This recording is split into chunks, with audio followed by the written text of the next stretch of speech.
नमः श्रीवर्धमानाय निर्धूतकलिलात्मने सालोकानां त्रिलोकानां यद्विद्यादर्पणायते।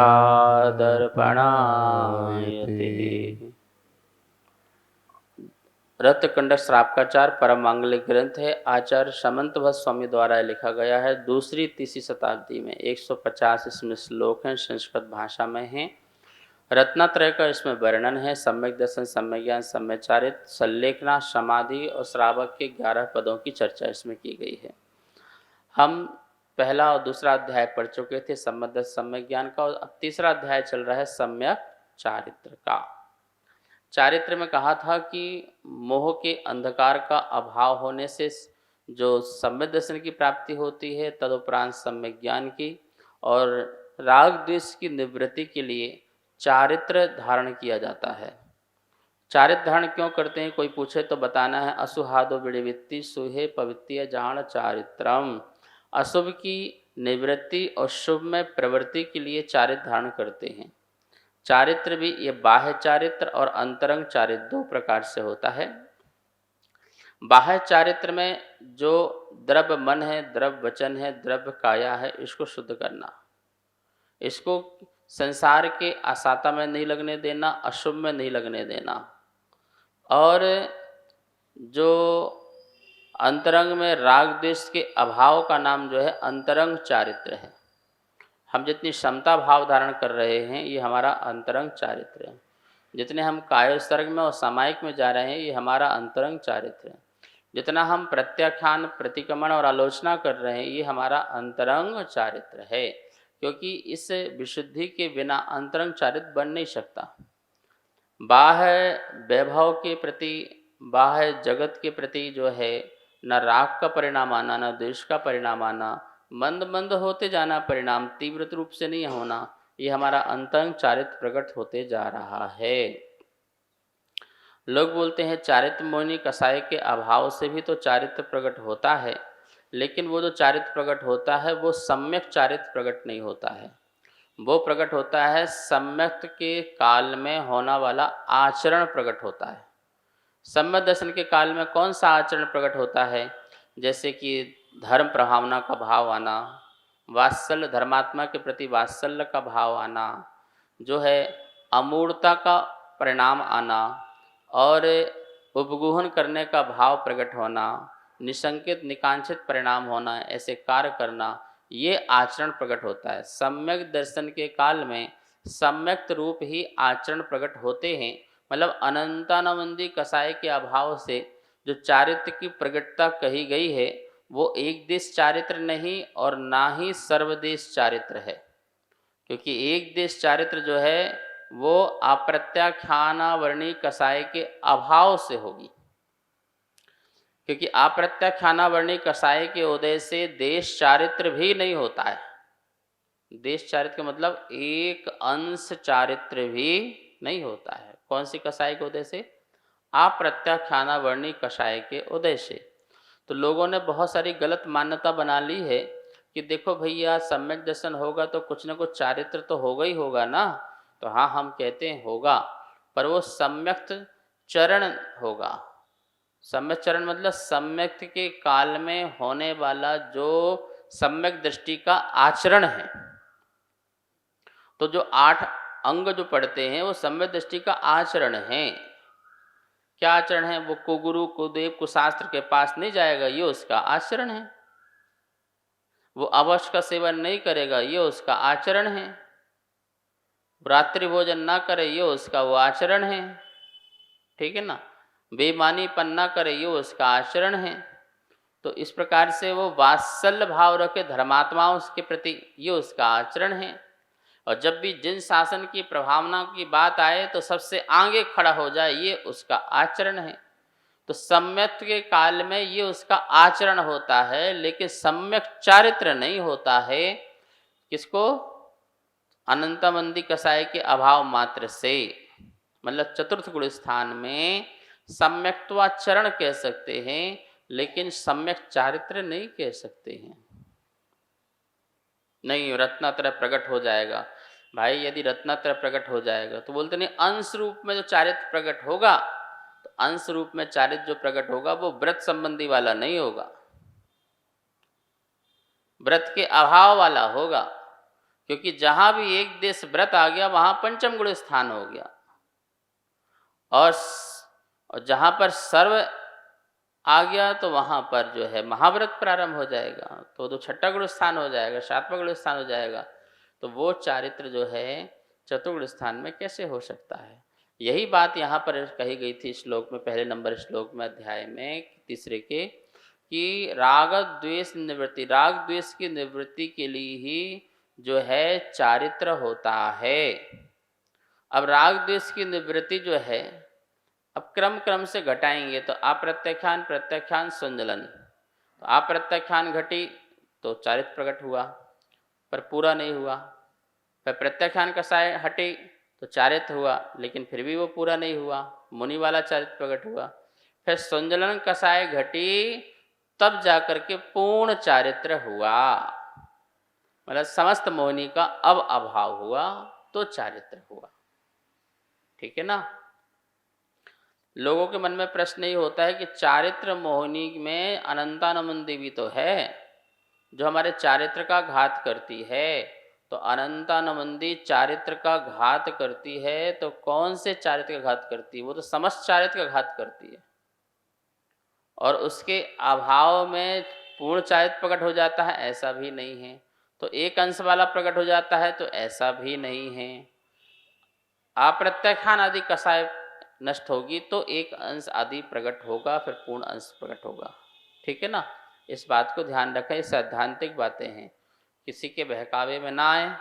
तो अपन यहाँ पर आज जो है दूसरा नंबर श्लोक का उच्चारण करेंगे और अर्थ समझेंगे, तीसरे अध्याय का दूसरा नंबर, और वैसे देखा जाए तो अब तक के श्लोक में 48वां नंबर कहलाएगा। आइए सबसे पहले इसका उच्चारण करते हैं। राग द्वेष निर्वृत्तिर, राग द्वेष निर्वृत्तै, हिंसादि हिंसादि निर्वर्तना निर्वर्तना कृता कृता भवति, भवति, अनपेक्षितार्थ अनपेक्षितार्थ वृत्ति वृत्ति कह कः पुरुषः पुरुषः सेवते सेवते नृपतीन। नृपतीन। राग द्वेष निर्वर्तिर, राग द्वेष निर्वृत्तर, हिंसादि निर्वर्तना कृता भवति, हिंसादि निर्वर्तना कृता भवन्ति, अनपेक्षितार्थ वृत्ति अनपेक्षितार्थ वृत्ति कः पुरुषा सेवते नृपतीन। कः पुरुषा सेवते नृपति। एक बार पूरा पढ़ेंगे श्लोक। राग द्वेष निर्वर्तिर, हिंसादि निर्वर्तना कृता भवति, अनपेक्षितार्थ वृत्ति कः पुरुषा सेवते नृपति। यहाँ पर उदाहरण के माध्यम से समझा रहे हैं और एक प्रेरणा भी दे रहे हैं कि भैया हम चारित्र प्रकट क्यों करें। कोई बिना लाभ के कोई काम करता है क्या जगत में? संसार में नहीं करता। पहले एक शब्द का अर्थ देखते हैं यहाँ पर। राग द्वेष निर्वृत्ते, राग द्वेष निवृत्ते, राग द्वेष की निवृत्ति से, हिंसादि निवर्तनहा, हिंसा आदि पापों की निवृत्ति, कृता भवति, स्वमेव हो जाती है, अनपेक्षितार्थ वृत्ति, जिसे किसी प्रयोजन रूप फल की प्राप्ति अभिलषित न हो। कहा पुरुषः, कौन पुरुष? नृपतीन सेवते, राजाओं की सेवा करता है। ठीक है? उदाहरण दे रहे हैं राजा का। कोई राजा के पीछे लगा हुआ है, उसकी चाकरी कर रहा है, नौकरी कर रहा है, उसकी सेवा कर रहा है, तो क्या वो टाइम पास कर रहा है क्या? समय बिता रहा है क्या? नहीं भैया, वो सुबह से शाम तक लगा हुआ है।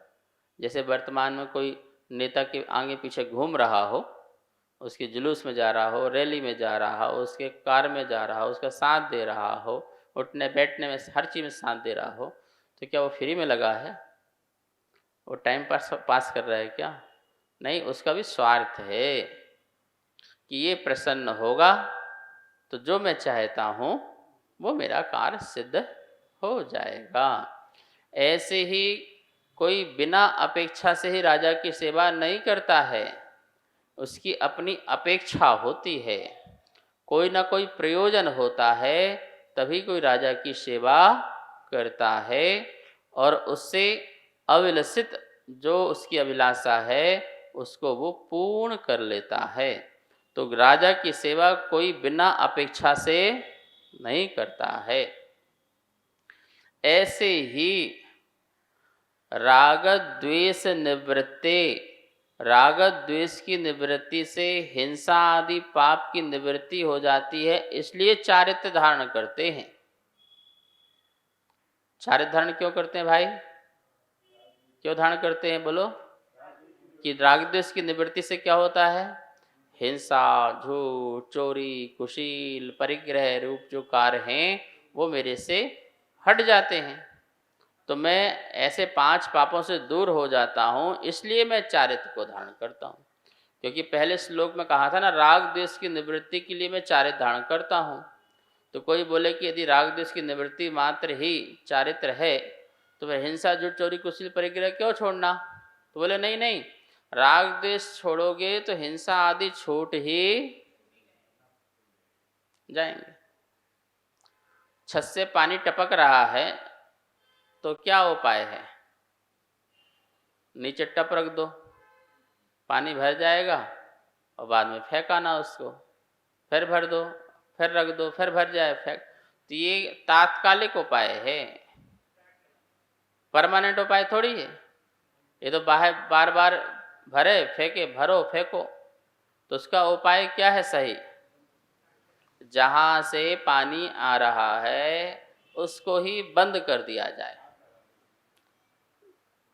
डांट लगा दी जाए, या कोई भी डॉक्टर फिक्सिंग क्या क्या होता है वो सब केमिकल्स जो होते हैं या सीमेंट होती है, जो भी होता है उसको लगा दिया जाए तो पानी क्या नहीं होगा? ये उपाय परमानेंट हो गया। तो ऊपर से पानी नहीं आया तो नीचे गंदा हुआ नहीं, नीचे बाहर कोई मेहनत करना नहीं पड़ी, टप रखना नहीं पड़ा, आपको बार बार मेहनत नहीं करना पड़ा, यहाँ से वहाँ तक जाने का पुरुषार्थ नहीं करना पड़ा बाहर। ऐसे ही ये कह रहे हैं कि राग द्वेष की निवृत्ति हो जाए तो वो हिंसा, झूठ, चोरी, पाप होंगे ही नहीं बाहर। हिंसा पहले भावों में पनपती है, फिर शब्दों में आती है, फिर क्रिया में आती है, फिर आचरण में आती है, फिर वो हिंसक से नाम से पहचान आ जाता है, आदत में आ जाती है। तो पहले हिंसा कहाँ आई? भावों में आई, मन में आई। छोड़ूंगा नहीं तुझे, देख लूंगा, तूने मेरे साथ ऐसा किया। तब हिंसा कहाँ हो रही है?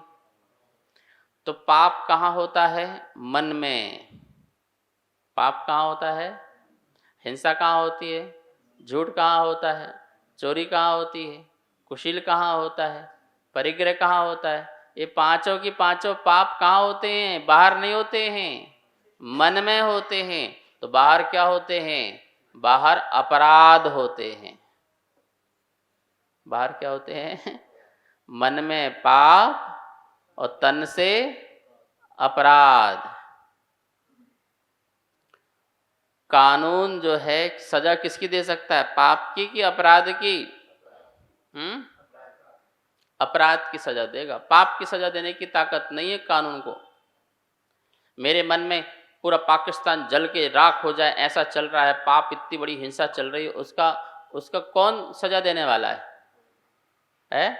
नहीं, कोई तो है, भगवान तो देंगे नहीं। अब उसके कारण तुम्हारे लो ये वाइब्रेशन हुई है, तुम्हारी बैड वाइब्रेशन है, जिसके कारण उससे ऐसे कर्म आ जाएंगे, बन जाएंगे और जाते समय दुख देके जाएंगे। जैसे गीली मिट्टी को दीवार में मारो तो चिपक जाती है, क्या हो जाती है? चिपक जाती है। और जब वो सूख जाती है ना तो कैसे निकल के जाती है? जहाँ पे चिपकी हुई है उसको डैमेज करके जाती है। प्लस्तर उखाड़ के जाती है, वहाँ का चूना मिट्टी जितना सब निकाल के ले जाती है।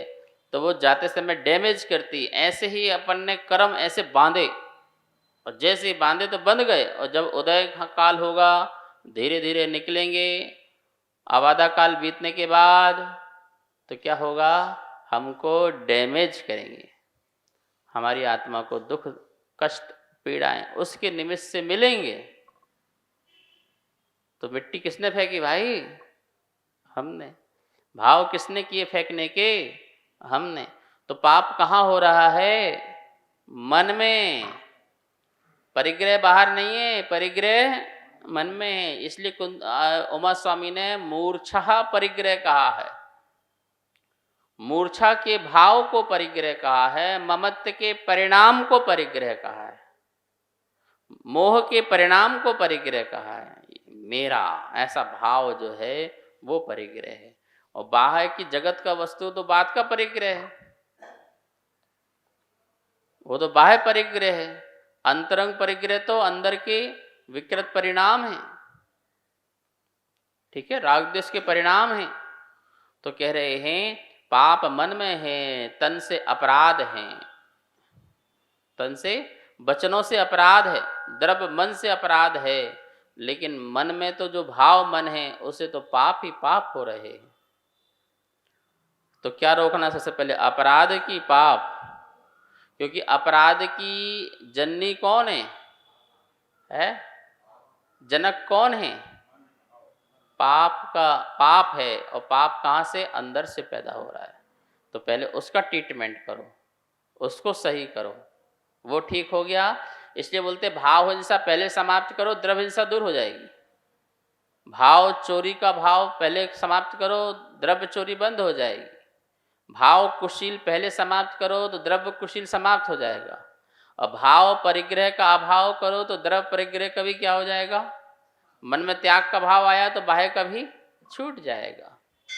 तो इस प्रकार से राग द्वेष निवृत्ते, राग द्वेष की निवृत्ति हिंसादि निर्वर्तना कृता भवति। हिंसा आदि की निर्वर्तना कृता भवति, स्वयं हो जाती है। क्या हो जाती है? करना नहीं पड़ती है, स्वमेव ही हो जाती। इसलिए राग द्वेष को हटाने का भाव दूर करना यही चारित्र है। और इसी चारित्र के लिए आगे और वर्णन करेंगे, समय हो चुका है। आइए माँ जनवाणी की स्तुति करते हैं। जावाणी के ज्ञान से सूझे लोकालो, शोवाणी मस्तक धरो सदा दे तो दो। हे जनवाणी भारती तो है जपो दिन रैन, जो तेरी शरणा धरे सो पावे सुख चैन। सबको बहुत मंगल आशीर्वाद।